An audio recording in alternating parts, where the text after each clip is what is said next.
In the dusty haze of a 1990s Chinese village, where rice paddies stretched under a relentless sun, I, Rachel Chen, stood at the edge of a crumbling well, my heart pounding with a reckless resolve. The year was 1993, and our rural community, tethered to tradition and the slow creep of China's economic reforms, buzzed with the weight of collective expectation.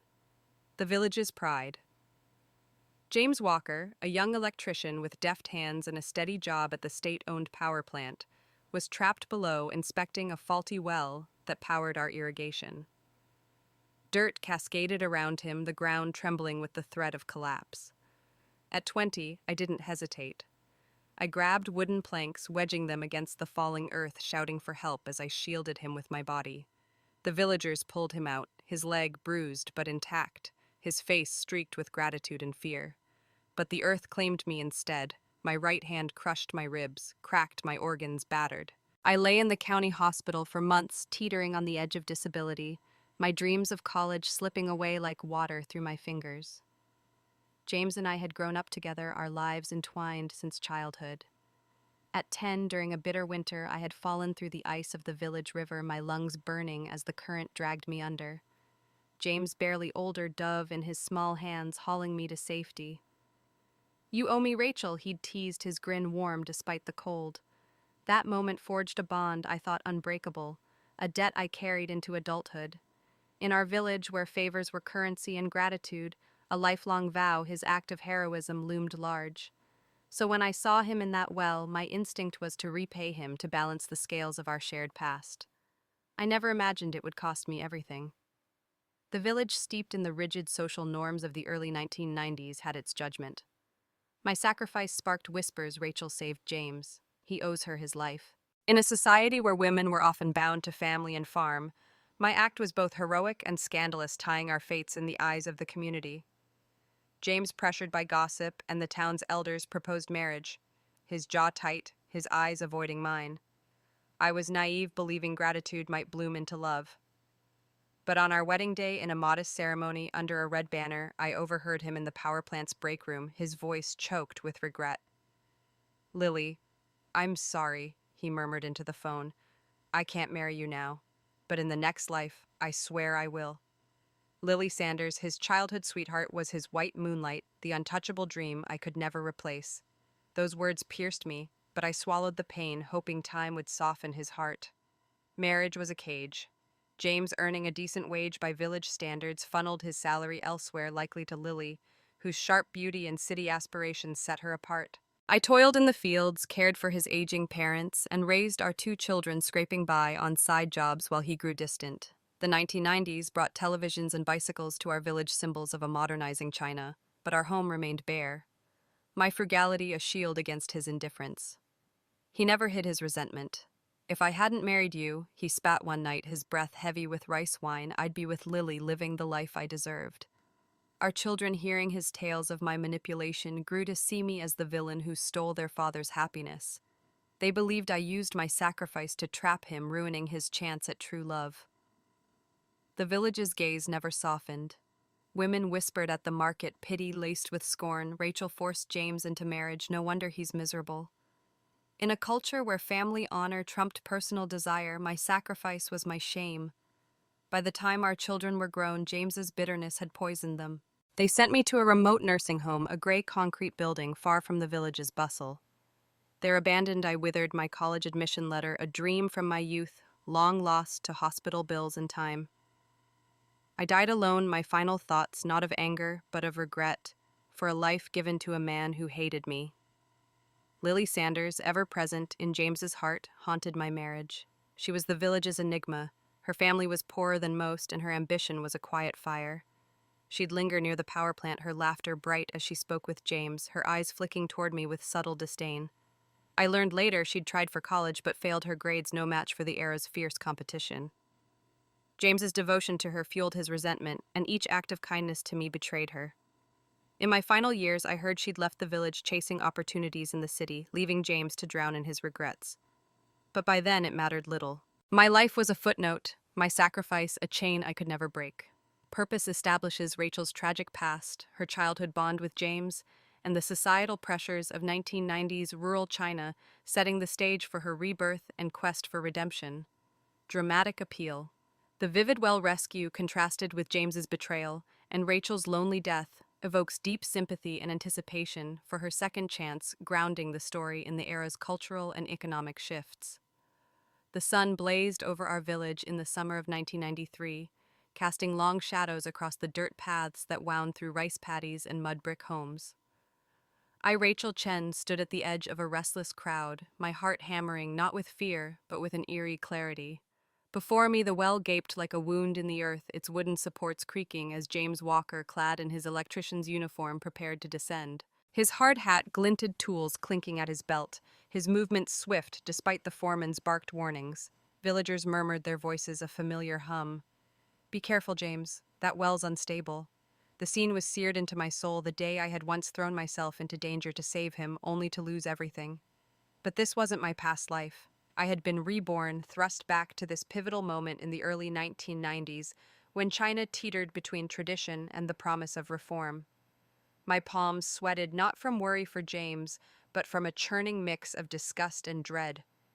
I saw my former self in my mind's eye, naive, selfless, rushing to wedge planks against collapsing dirt, believing my childhood debt to James demanded it.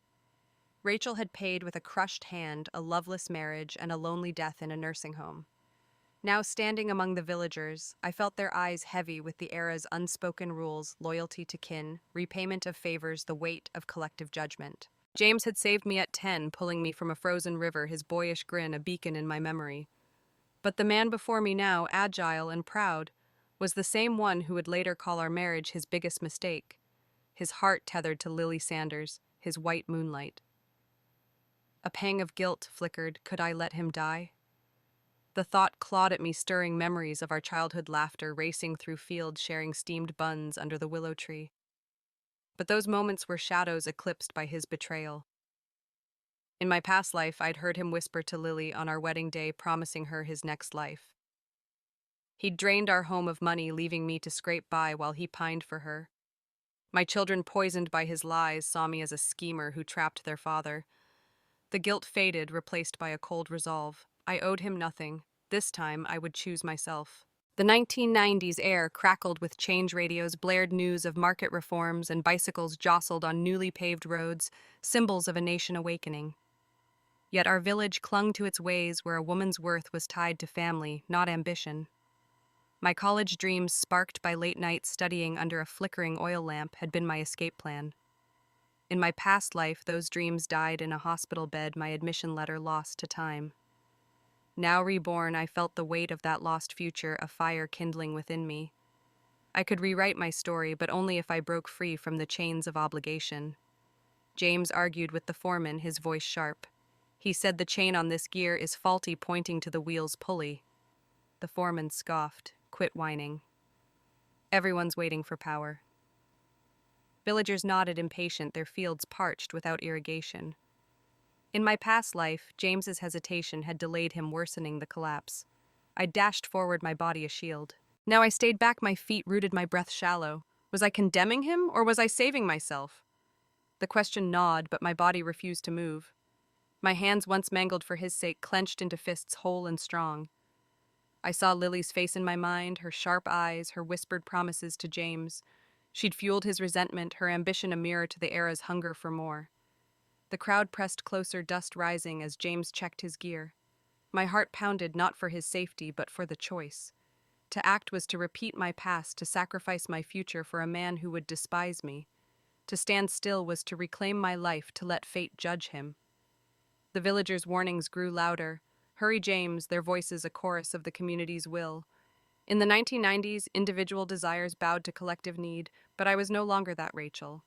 I stepped back, blending into the crowd's edge, my decision a quiet rebellion. The well loomed its darkness, a question mark. Would James survive? Would I regret this? The answers lay ahead, but I held my fate in my hands for the first time. Purpose introduces the rebirth trope. Rachel's emotional conflict and her pivotal decision to prioritize herself, set against the backdrop of 1990s rural China. Dramatic appeal. The tense build-up to the well incident, coupled with Rachel's internal struggle between guilt and self-preservation, creates a gripping moment of transformation heightened by vivid sensory details and cultural context. The earth roared a guttural bellow that silenced the village crowd. Dust billowed from the well's mouth, dirt and rocks tumbling in a cascade that sealed James Walker inside. It was 1993, and our rural Chinese village, caught between the old ways and the stirrings of a modernizing China, held its breath. I, Rachel Chen, stood at the crowd's edge, my heart steady where once it would have raced with panic. In my past life, I had flung myself into that chaos, wedging planks against the collapsing soil to save James, my childhood savior, only to lose my hand, my health, and my dreams. Reborn on this fateful day, I had chosen to stay back, to let fate decide my path. As screams erupted, its collapsing, I felt no fear, only a quiet release, as if a chain I'd carried for decades had snapped. Villagers surged forward, some clawing at the rubble with bare hands, others shouting for tools. The foreman, his face ashen, barked orders, but the cave-in was merciless, the well's entrance choked with debris.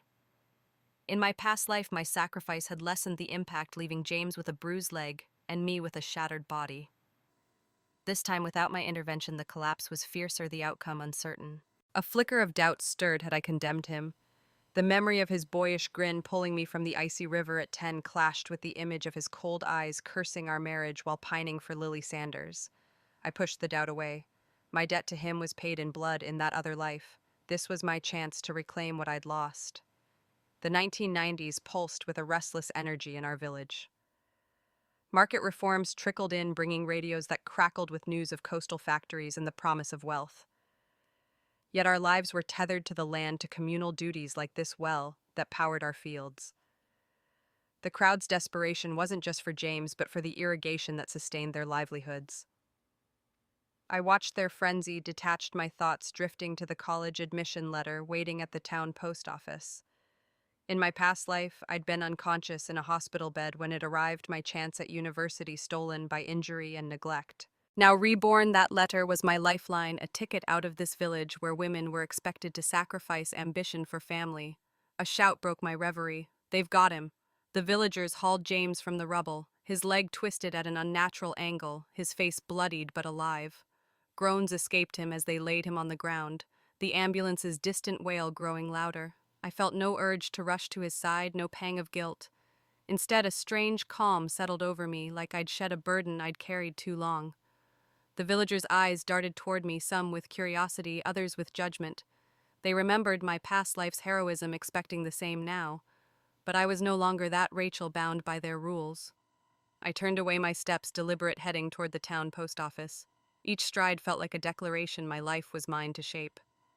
The post office, a squat building with peeling paint, hummed with the era's sluggish bureaucracy. Letters were still the lifeline of rural China, carrying news of jobs, marriages, and for me a future. The clerk, a wiry man with ink-stained fingers, looked up as I entered.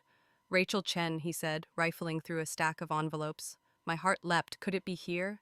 In my past life, I'd missed this moment, my admission letter claimed by someone else, likely Lily, through James's schemes. "He said you're the only one in town accepted this year," sliding a thin envelope across the counter. "Full degree program. Congratulations." I gripped the paper, its weight heavier than gold. It wasn't just a letter. It was my escape, my dream reborn. Tears pricked my eyes, not of joy, but of relief and resolve. I saw my past self broken, abandoned in a nursing home, my college aspirations mocked by James's scorn. Rachel believed love could grow from gratitude and sacrifice would earn respect. Rachel knew better. The letter trembled in my hands, symbolizing the 1990s promise, education as the path out of poverty, a chance to redefine my place in a changing world. I thanked the clerk, my voice steady, and stepped into the sunlight. Behind me, the ambulance's siren faded, carrying James to the county hospital. His fate was his own now, and mine lay ahead, unburdened by his shadow. Purpose depicts the dramatic consequences of Rachel's decision not to save James and her proactive pursuit of her college dreams, set against the 1990s rural backdrop, emphasizing her emotional liberation. Dramatic appeal. The visceral well collapse. Rachel's serene detachment and the triumphant moment of receiving her admission letter create a compelling contrast, blending tension with hope and marking her first step toward a new life. The evening air in our 1993 village carried the scent of rice straw and coal smoke, a reminder of the rural life that bound us to the land. I, Rachel Chen, sat at our worn wooden table, the college admission letter clutched in my hands, its crisp edges a stark contrast to the cracked walls of our home. My parents' faces glowed with pride, a rare sight in a community where survival often trumped celebration. In the early 1990s, China's reforms were reshaping cities, but our village clung to tradition where a daughter's college acceptance was a beacon of honor, a defiance of the fields that claimed most women's futures. My father, his hands calloused from years of planting, read the letter aloud, his voice trembling. My mother, wiping tears, hugged me tightly. "You've made us proud, Rachel," she said. But the joy was short-lived. A commotion at the gate shattered the moment James Walker's parents, their faces twisted with grief and fury, stormed into our yard. Rachel Chen. "How could you be so heartless?" Mrs. Walker cried, her voice piercing the dusk. "James is lying in the hospital, leg broken, and you're throwing a party." Mr. Walker loomed behind her, his eyes narrow. The village, steeped in the era's rigid social code, demanded loyalty and repayment of debts, and my past life's sacrifice, saving James from the well, had tied me to him in their minds. I rose, the letter still in hand, my heart a tangle of resolve and lingering guilt. I saw James at 10, shivering as he pulled me from the frozen river, his act of bravery a debt I'd repaid with my body and dreams. In my past life, their pressure had forced James to marry me, a union that bred only resentment. Now reborn, I refused to bend. "Mr. and Mrs. Walker," I said, my voice steady. "I'm grateful James saved me years ago. I've never forgotten it. But his accident was no one's fault, and my college acceptance is my achievement." Mrs. Walker's wail cut through me. "Grateful. You let him suffer while you celebrate. He went down that well for the village, for you." Her words echoed the 1990s communal ethos where individual dreams were suspect, especially for a woman. I felt the villagers' eyes from neighboring houses. Their judgment was a weight I'd carried in my past life. Then Mr. Walker stepped forward, his tone low. "Those documents," he said, nodding at my letter, "they're fragile, easy to lose. What if something happens before you register?" The threat chilled me, a shadow of their past life sabotage when my admission letter vanished, claimed by Lily Sanders through their schemes. Anger surged, but so did fear, not for James, but for the future I'd fought to reclaim. In my past life, their moral blackmail had cowed me, chaining me to a loveless marriage. I saw my children's faces twisted by James's lies, believing I'd trapped him. The nursing home's cold walls flickered in my mind, my dreams buried with me. I said, "My future isn't yours to control," meeting Mr. Walker's gaze. "My letter is safe, and I'll protect it. Threaten me again, and you'll answer for it." Mrs. Walker gasped, clutching her chest, but Mr. Walker's eyes flickered with unease, his bluff called. They retreated, muttering, their figures fading into the twilight, but I knew their resentment would linger, a silent promise of trouble. That night, I locked the letter in a tin box, hidden under my bed, checking it twice, my hands trembling. The 1990s village was a web of gossip and obligation where a single misstep could unravel a woman's prospects. My parents, unaware of my past life, sensed my tension. My mother said softly, "James's parents are hurting, but you've earned this, Rachel." Her words steadied me, yet guilt gnawed, a remnant of the girl who'd once believed sacrifice equaled love. I pushed it down. James's parents had manipulated me before, and their threats hinted at a plan perhaps tied to Lily, whose ambition I'd glimpsed. I resolved to stay vigilant and guard my path in a world where education was a rare ladder out of poverty. As days passed, whispers reached me. James's parents, shunned for their outburst, had withdrawn, their influence waning, as neighbors rallied around my achievement. The village's mood shifted, reflecting the era's hunger for progress. A college-bound daughter was a shared victory, but I knew their retreat wasn't a surrender. They'd schemed to secure Lily's future at my expense in my past life. Now I held the power to rewrite that story, to step into the light of a changing China where my dreams could take root.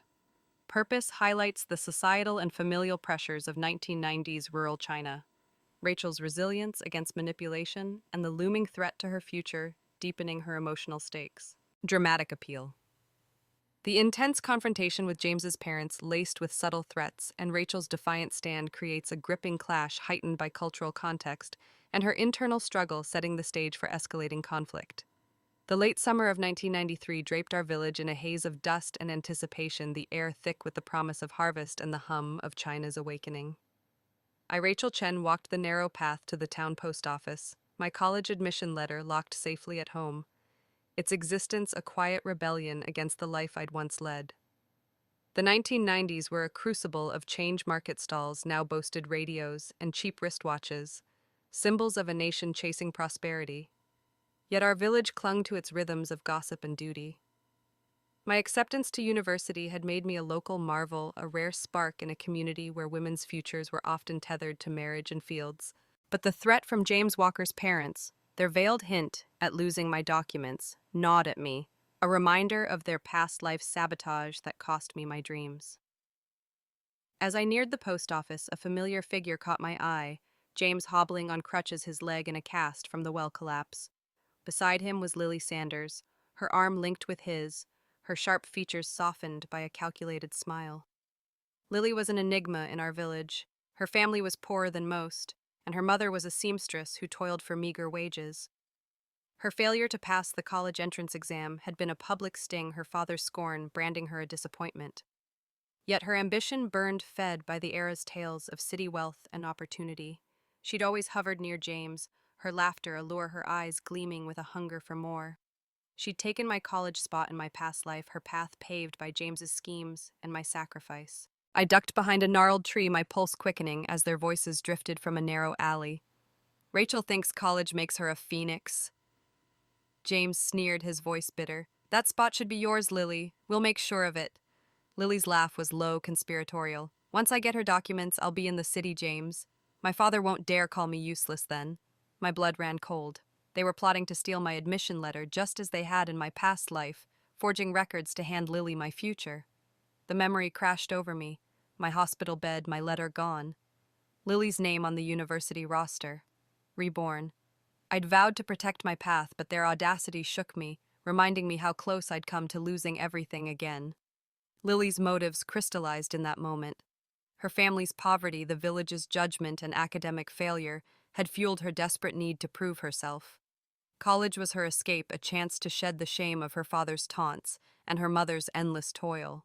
James, still bound to her by a love that had haunted my marriage, was her tool, his resentment of me a weapon. In the 1990s, the college entrance exam was a national obsession, a gatekeeper to status and security. Stealing my spot wasn't just personal, it was a strike against the system that had rejected her. My hands trembled not with fear, but with a fury that burned through my guilt. I'd once pitied Lily, seeing her as a rival for James's heart. Now I saw her for what she was, a thief willing to destroy me to rewrite her story. As James continued, I pressed closer, the tree's bark rough against my palm. We'll ask at the post office to find out where her letter's stored. If it's lost, she's done. Lily nodded, her voice soft but cold. And you'll be free of her, James. We'll have everything we deserve. The words stabbed, echoing the betrayal of my past life, when James's whispered promises to Lily had broken me. But this time, I wasn't the naive girl who believed in gratitude. I was reborn, my eyes open to their greed. The 1990s village was a pressure cooker of envy and aspiration where a single opportunity could spark betrayal. I stepped back, my mind racing. I couldn't let them win, not again. As they limped away, I straightened, my resolve hardening. The post office loomed ahead, its faded sign a beacon. I needed to know if they'd acted and if my documents were safe. The clerk, the same wiry man who'd handed me my letter, frowned as I approached. "Rachel, you're lucky you came," he said, glancing around. "A man on crutches and a young woman were here earlier, asking about your mail, where your admission letter was sent, if you'd picked it up." My heart sank, but I pressed on. "Did they take anything?" He shook his head. "No, but they were too curious." "Be careful, Rachel. That letter's your future." His warning, rooted in the era's reverence for education, steadied me. I thanked him and left my steps quick, my mind set on protecting what was mine. Purpose exposes. James and Lily's sinister scheme to steal Rachel's college opportunity deepens Lily's character by revealing her motivations and reinforces Rachel's growing determination set against the 1990s rural context. Dramatic appeal, The eavesdropping scene delivers a heart-pounding revelation with Lily's ambition and James's betrayal intensifying the stakes, while Rachel's resolve sparks anticipation for her next move. The morning sun, 1993, cut through the village dust, casting sharp shadows as Rachel Chen marched toward the town's police station. My college admission letter, now locked in a tin box at home, was my lifeline symbolizing the future I'd lost in my past life. Overheard in a shadowy alley, James Walker and Lily Sanders' plot to steal it burned in my mind. Their words, "If her letter's lost, she's done," echoed the betrayal that had once cost me everything. In the early 1990s, China's rural heartlands pulsed with ambition, the college entrance exam, a sacred gateway to escape poverty. To sabotage that was not just personal, it was a crime against the era's promise. My heart pounded not with fear, but with a resolve forged from the ashes of my former self, who'd withered under James's resentment and Lily's greed. The police station, a squat brick building with a faded red star above the door, hummed with the era's slow bureaucracy. Two officers, their uniforms crisp despite the heat, listened as I recounted James and Lily's scheme. They asked about my admission letter at the post office, and I said, my voice steady. They wanted to know where it was stored and if it could be lost. They did this before, in a way, and I can't let it happen again. The officers' faces hardened.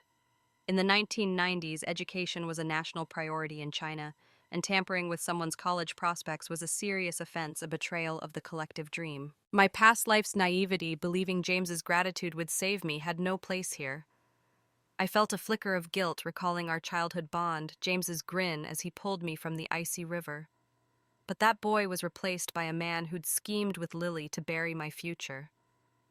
The officers summoned James and Lily, and I waited, my hands clasped to still their trembling. The station's bare walls, adorned with posters urging unity and progress, mirrored the era's blend of hope and control. When James hobbled in on crutches, his legs still in a cast from the well collapse, his eyes widened at the sight of me. Lily trailed behind, her sharp features pale, her usual confidence fraying. "Rachel, what are you doing?" James demanded, his voice sharp but unsteady. Lily's eyes darted, avoiding mine. I met their gazes, my fear giving way to a cold clarity.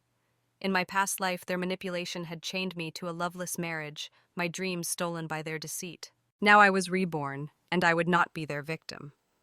The head officer, a stern man with a notepad, began questioning them. "You asked about Rachel Chen's college documents at the post office, didn't you? Where was her letter kept? What happens if it's lost?" James shifted his crutches, creaking. "We were just curious," he mumbled. Lily nodded, her voice high. "We wanted to congratulate her, that's all." The officer's eyes narrowed. "Then why not ask Rachel directly? Why inquire about private documents?" The post office clerk, called as a witness, confirmed their probing questions, his testimony damning. In the 1990s, rural communities relied on trust, and their actions reeked of malice, violating the village's unspoken code. Under pressure, James's defiance cracked. He said, "We didn't mean harm," sweat beading on his brow. Lily deserves a chance, too." Lily's face flushed, her ambition, fueled by her family's scorn and failures, lay bare. The officer's voice sharpened. "Were you planning to interfere with her admission?" They shook their heads, but their silence spoke louder. The evidence witness accounts their suspicious inquiries was enough. The officers issued a formal warning, and their actions were to be reported to James's power plant and Lily's village committee. In an era where reputation was currency, this was a public shaming, a stain that would follow them. "You're lucky no documents were taken," the officer said. "Next time it's more than a warning." As we left the station, James's voice rose desperate. "Rachel, you went too far." It was just questions. Lily's eyes brimmed with tears, but her silence betrayed her guilt. I turned to them, my voice calm but unyielding. "You tried to steal my future, James, just like before. I'm taking it back." The words felt like a release, shedding the guilt that had once bound me to him. In my past life, I'd endured his hatred, believing I owed him. Now I saw him for what he was, a man consumed by pride, and Lily's promises blind to the cost of his betrayal.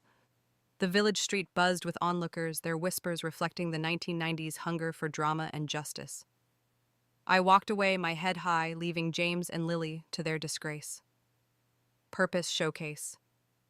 Rachel's proactive defense against James and Lily's scheme delivered justice through public humiliation and deepened her emotional liberation, set against the 1990s rural context. Dramatic appeal. The tense police interrogation with James and Lily's crumbling defenses and Rachel's resolute stand creates a climactic moment of retribution, heightened by cultural stakes and her internal triumph. The late summer of 1993 hung heavy over our village, the air thick with the scent of ripening grain and the hum of cicadas. Rachel Chen stood in our modest courtyard folding my mother's hand-sewn bedding and my college admission letter, which were safely locked away. The 1990s were a time of flux in rural China. Bicycles crowded dirt paths and market stalls brimmed with goods from distant cities, signs of a nation stretching toward modernity. Yet our village clung to its traditions, where a woman's worth was measured by her sacrifices, not her ambitions. My acceptance to university had made me a symbol of hope, but James Walker's shadow loomed, his recent humiliation at the police station fueling his desperation. His and Lily Sanders's failed plot to steal my future had left them disgraced, their reputations tarnished in a community where honor was paramount.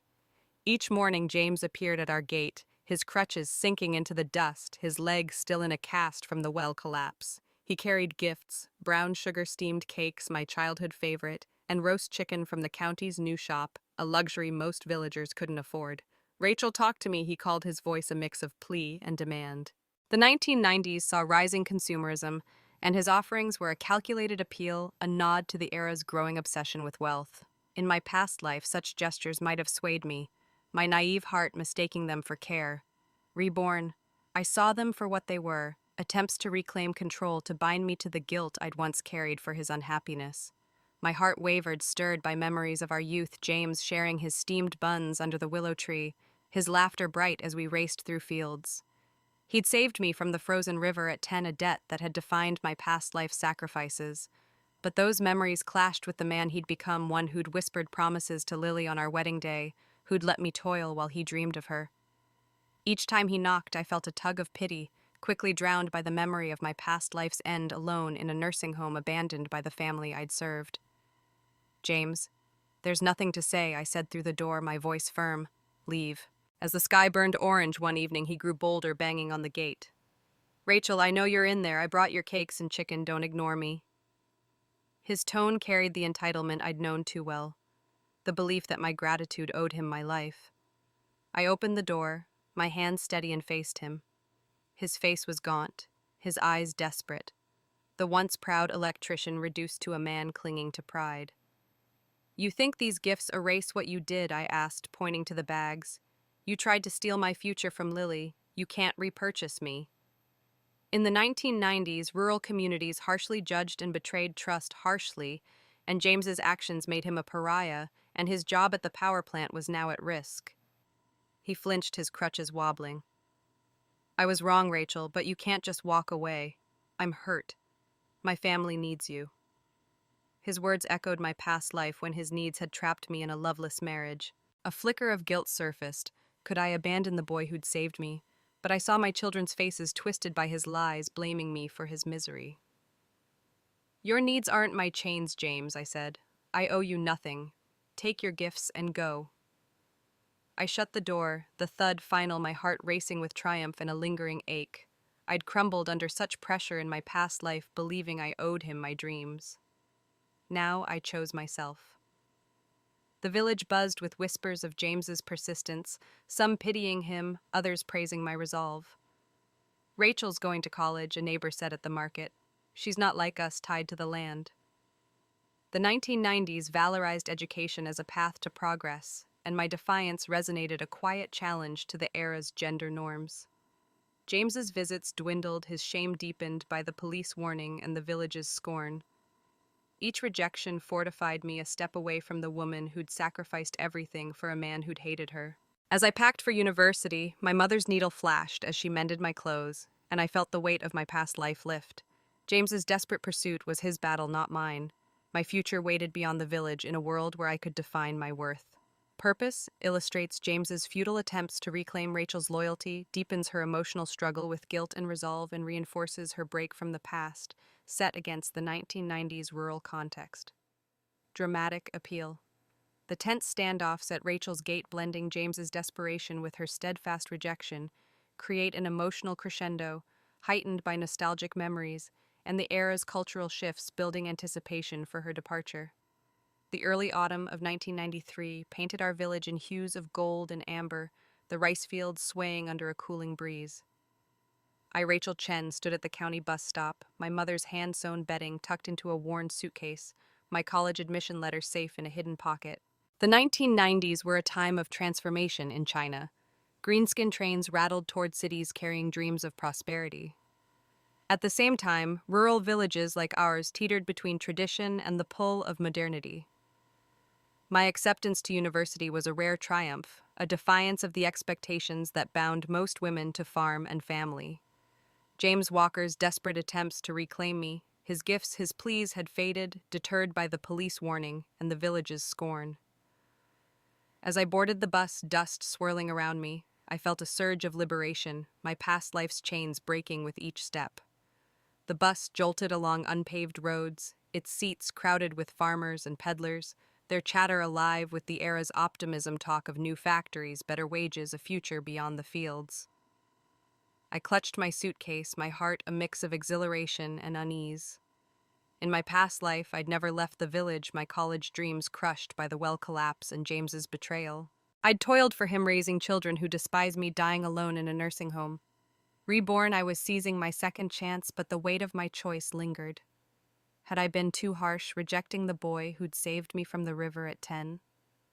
The memory of his shivering arms pulling me to safety flickered, but so did his cold voice cursing our marriage while pining for Lily Sanders. I pushed the guilt aside. This journey was my rebirth, my claim to a life owed to no one. At the county station, I transferred to a greenskin train, its compartments packed with young faces, their eyes bright with ambition.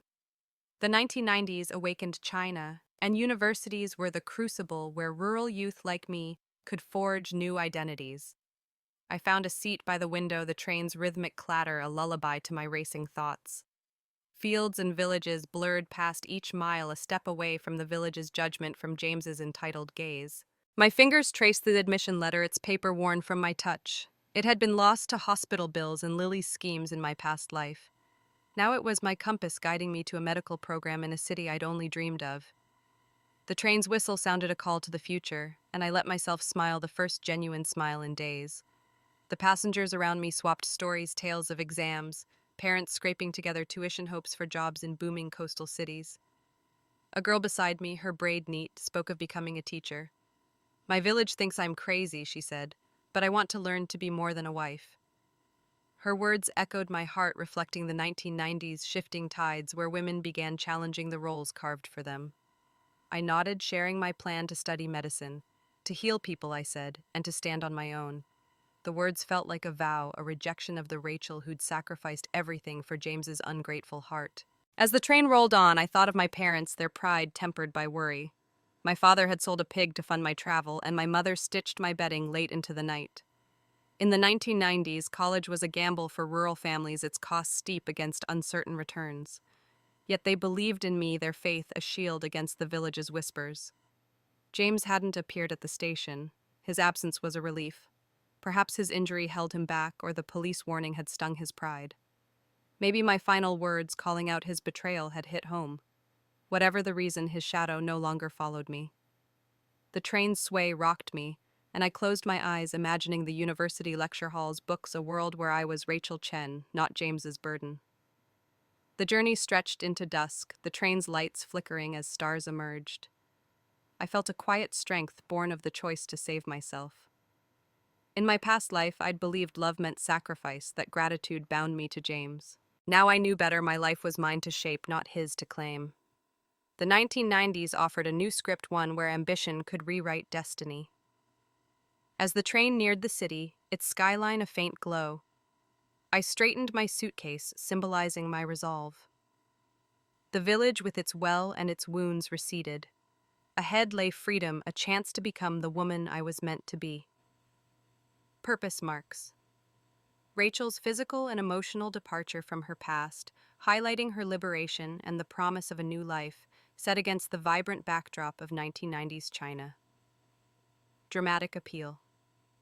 The evocative train journey, blending Rachel's introspective struggle with the era's hopeful energy, creates a vivid, uplifting moment, capturing her transformation and building anticipation for her university life.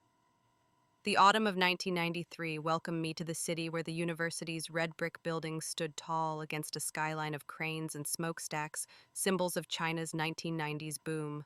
I, Rachel Chen, stepped onto campus with my mother's hand-sewn bedding and a heart brimming with hope and trepidation. The air buzzed with the energy of reform street vendors hawked cassette tapes and students clutched textbooks, dreaming of jobs in a nation racing toward modernity. My medical program was a rigorous path, a chance to redefine myself beyond the village girl who'd once sacrificed everything for James Walker.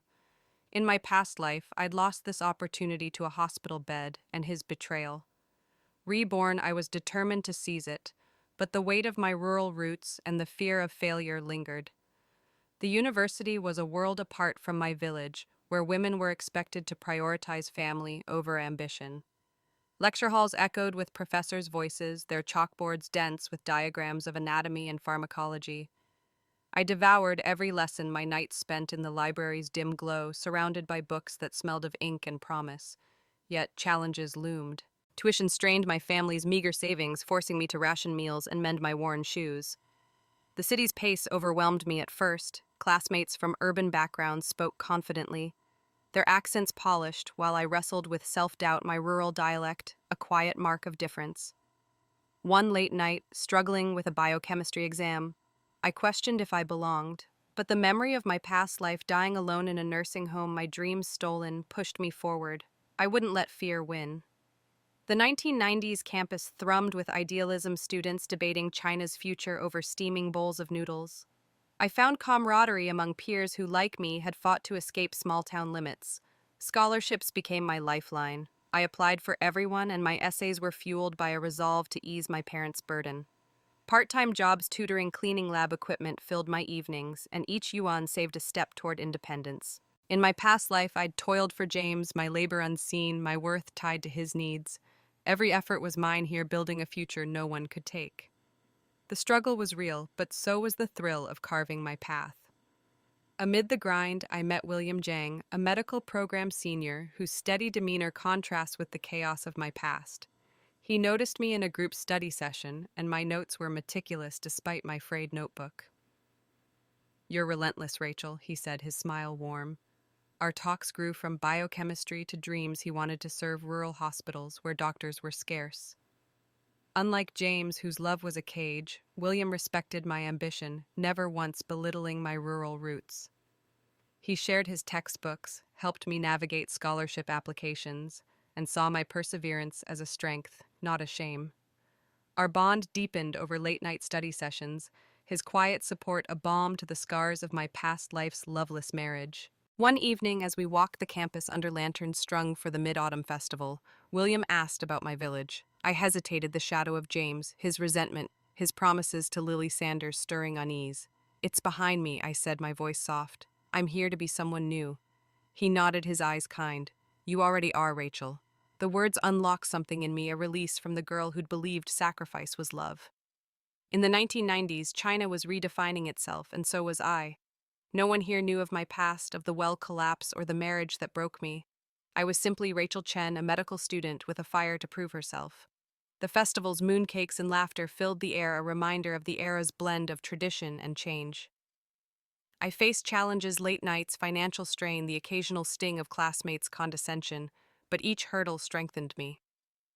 My first scholarship came a modest sum that covered books, and I cried not from relief but from pride. In my past life, I'd been defined by James's hatred, my children's scorn. I described myself, each grade and friendship, as a brick in a new foundation. William's steady and equal presence showed me love could be partnership, not possession. As the semester ended, I stood taller, my rural accent softening, my dreams sharpening. With its neon lights and endless possibilities, the city was my new home, and I was thriving. Purpose showcases Rachel's growth in her new university environment, highlighting her academic and personal challenges, her budding relationship with William, and her emotional liberation, set against the vibrant 1990s urban context. Dramatic appeal. Rachel's struggles and triumphs in the bustling university setting, paired with the tender evolution of her bond with William, create an uplifting narrative of resilience and hope, contrasting her past and fueling anticipation for her future. In the late spring of 1997, I, Rachel Chen, stepped off the greenskin train into the bustling county station, my medical degree a hard-earned weight in my suitcase. The 1990s had transformed our rural county, new concrete buildings, rose where mud brick homes once stood, and bicycles jostled with the occasional car signs of China's economic surge. My heart swelled with pride. I was returning as a doctor, not the village girl who'd left 4 years ago, bound by James Walker's shadow. Beside me stood William Jang, my fiancé, his steady presence a promise of a shared future. In my past life, I'd been trapped in a loveless marriage to James, my college dreams crushed by his betrayal and Lily Sanders's schemes. Reborn, I'd seized my chance thriving at university. Yet as I scanned the station, a familiar figure froze my breath, James limping, his hair streaked with gray, his eyes hollow with a weary desperation. The station hummed with the era's energy vendors, hawked steamed buns, and travelers clutched cloth bags, chasing opportunities in a changing China. My parents waited nearby, their faces lit with pride, but James's presence cast shadows. "Rachel, you're back," he said, his voice low, strained. He hobbled forward, his crutch scraping the platform, his injured leg from the well collapse still unhealed.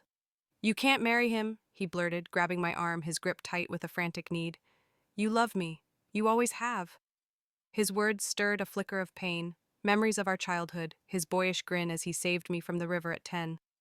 But they also ignited fury, recalling his resentment, his promises to Lily, my years of toil in a marriage that broke me. William stepped forward, his voice calm but firm. "Mr. Walker, please let go. Rachel is my fiancée." James's eyes widened disbelief, twisting his face. "Fiancée? No, Rachel, you're lying." His desperation was raw, a man clinging to a past where he held power over me.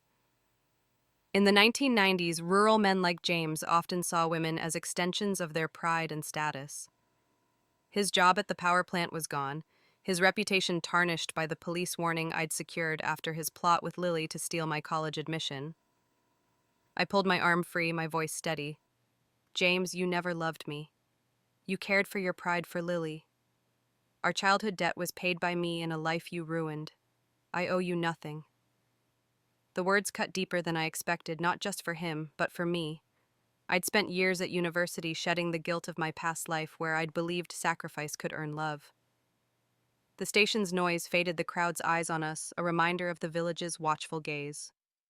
In my past life, James's entitlement had chained me, my children echoing his blame, leaving me to die alone in a nursing home. Now I stood tall, my medical degree, a shield, my engagement to William, a testament to a love built on respect. "You're bitter because you lost everything." I continued, my tone cold. "Lily left you, your leg never healed, and you're alone. That's not my burden." James's face crumpled, his crutch slipping as he staggered. "Rachel, I was wrong, but I need you," he pleaded, his voice breaking. The 1990s valued community, but they also celebrated self-reliance, and I'd learned to choose myself. I thought of my university struggles, sleepless nights, financial strain, the sting of urban classmates' condescension. Each challenge had forged me just as William's support had shown me that love could be equal. I said you needed me to stay small, but I've outgrown you. I took William's hand, my parents' proud smiles anchoring me, and walked toward the waiting car, a new Santana, a symbol of the era's rising wealth. James limped after us, calling my name, his voice fading into the station's din. From the car's rearview mirror, I saw him collapse to the platform, his crutch abandoned, a broken figure against the bustling crowd.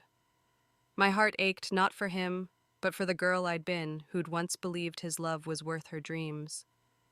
The county had changed, its streets wider, its pulse quicker, reflecting China's leap into the future. As we drove away, James's silhouette shrank, a relic of a past I'd buried. I was Dr. Rachel Chen, now returning to serve at the county hospital, and my life was no longer his to claim.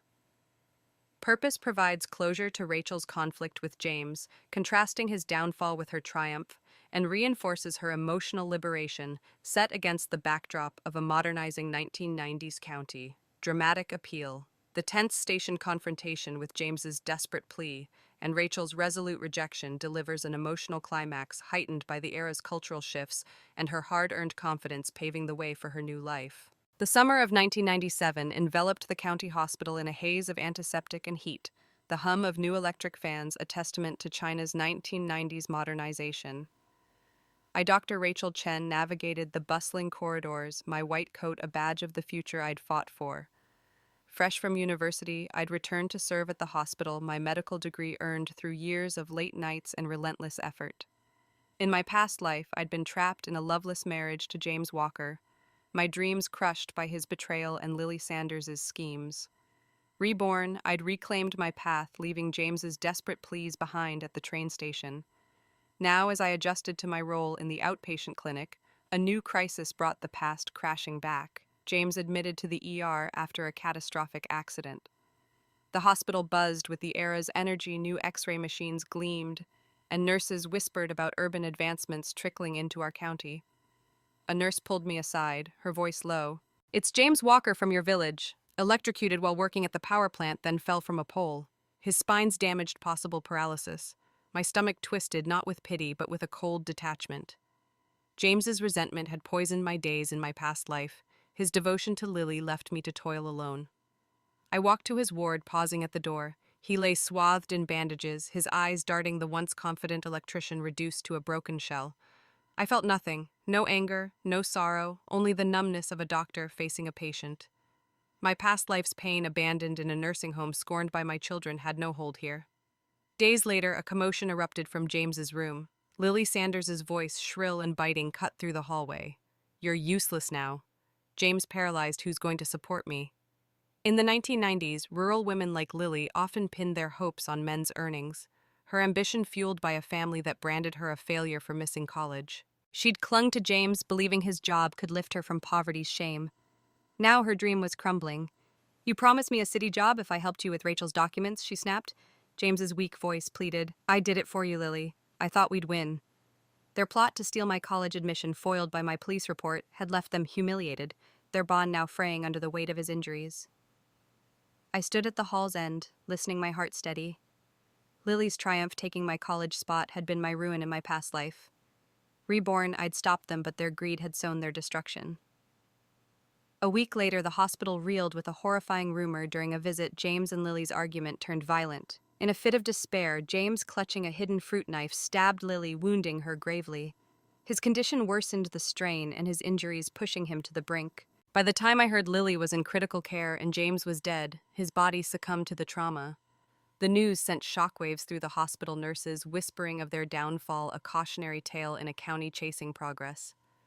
The 1990s valued community but also justice, and their story became a village parable. Greed and betrayal reaped bitter fruit. I felt no satisfaction, only a clinical distance. James's death closed a chapter I'd long outgrown. I thought of my past life, where his lies had turned my children against me, leaving me to die alone. Now I was Dr. Chen, building a life with William Jiang, my fiancé, whose respect anchored me. The hospital's demands, long shifts, complex cases tested me, but each challenge honed my skills, a far cry from the village girl who'd once believed love meant sacrifice. Lily's fate, though tragic, was her own, making, her ambition twisted into malice. I didn't linger on their end. My focus was forward on the patients I could save, the life I could build. As I walked the wards, the county's growth mirrored my own new roads. Brighter lights, a hospital poised for the future. James and Lily's fall was a footnote, contrasting their choices to mine. In my past life, I'd been defined by their betrayal. Reborn, I'd chosen myself, which led me to a world where my worth was determined. Purpose concludes James and Lily's arc with their self-inflicted downfall, reinforces Rachel's emotional detachment and professional growth, and sets the stage for her triumphant future grounded in the 1990s context. Dramatic appeal. The shocking violence of James and Lily's collapse, paired with Rachel's calm detachment and the hospital's bustling backdrop, creates a gripping resolution to their arc, highlighting her triumph over the past. The dawn of the new millennium bathed our country in a glow of progress, the streets alive with motorbikes and neon signs, markers of China's early 2000s boom. I, Dr. Rachel Chen, stood in the courtyard of our small, hospital-assigned apartment, cradling my newborn daughter. Her soft warmth was a miracle I'd never known in my past life. Married to William Jiang, now deputy director at the county hospital, I had built a life of purpose and love, a far cry from the village girl who'd once sacrificed everything for James Walker. In that past life, his betrayal and Lily Sanders' schemes had left me broken, dying alone in a nursing home my dreams of college lost. Reborn in 1993, I'd chosen myself, seizing the era's wave of change to forge a future unburdened by their shadows. Our apartment, modest but warm, was a testament to the 1990s promise. Fulfilled new medical equipment filled the hospital, and families like ours could aspire to more than survival. William, his gentle smile a constant, had arranged my role in the outpatient clinic where my skills earned the trust of colleagues and patients. My parents, now graying but healthy, visited often, their pride palpable as they held their granddaughter. My mother said, "You've done us proud, Rachel," her eyes misty. In my past life, their disappointment had mirrored my own, my life consumed by James's resentment. Their joy anchored me, a reminder of the path I'd carved through perseverance. The hospital was my battleground, a test of skill and empathy each day. The early 2000s brought advanced tools, ultrasound machines, digital records, demanding that I learn anew. I thrived, but my university struggles, sleepless nights, financial strain forged a resilience that carried me forward. Yet moments of reflection stirred the past. I'd once believed love meant sacrifice, giving everything to James only to face his scorn and Lily's theft of my college dreams. Reborn, I'd confronted their plot, their downfall, James's death, Lily's wounding, a consequence of their greed. That chapter was closed, but its lessons lingered. My worth was mine to define, not theirs to diminish. Now, a fading memory, the village no longer spoke of James or Lily. Neighbors who once pitied James now hailed me as Dr. Chen, my past with him forgotten in the glow of my success. James's parents, once fierce in their demands, had moved away, shunned after their threats against my college admission. Whispers said they lived quietly in a distant town, their influence lost their fate, irrelevant to my new life.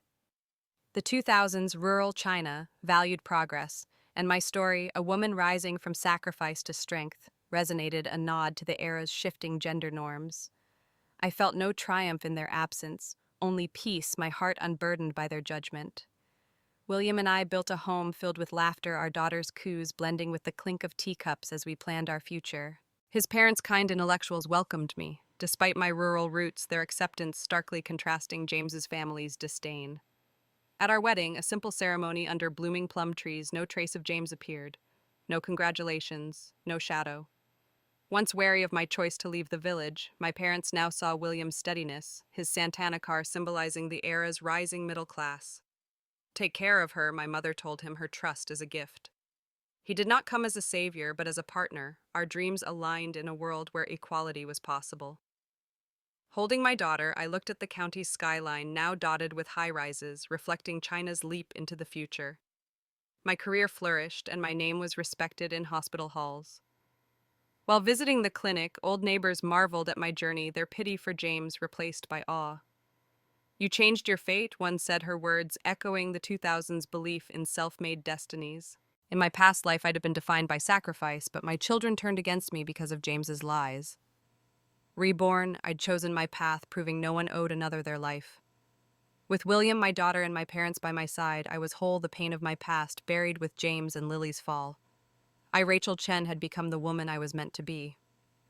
Purpose celebrates Rachel's fulfilled life, reflects on her journey from sacrifice to triumph, and ties her success to the transformative early 2000s, providing a satisfying conclusion to her arc. Dramatic appeal. The serene, joyful portrait of Rachel's family life contrasted with fleeting reflections on her past, and the era's vibrant progress delivers an uplifting resolution, affirming her resilience and independence.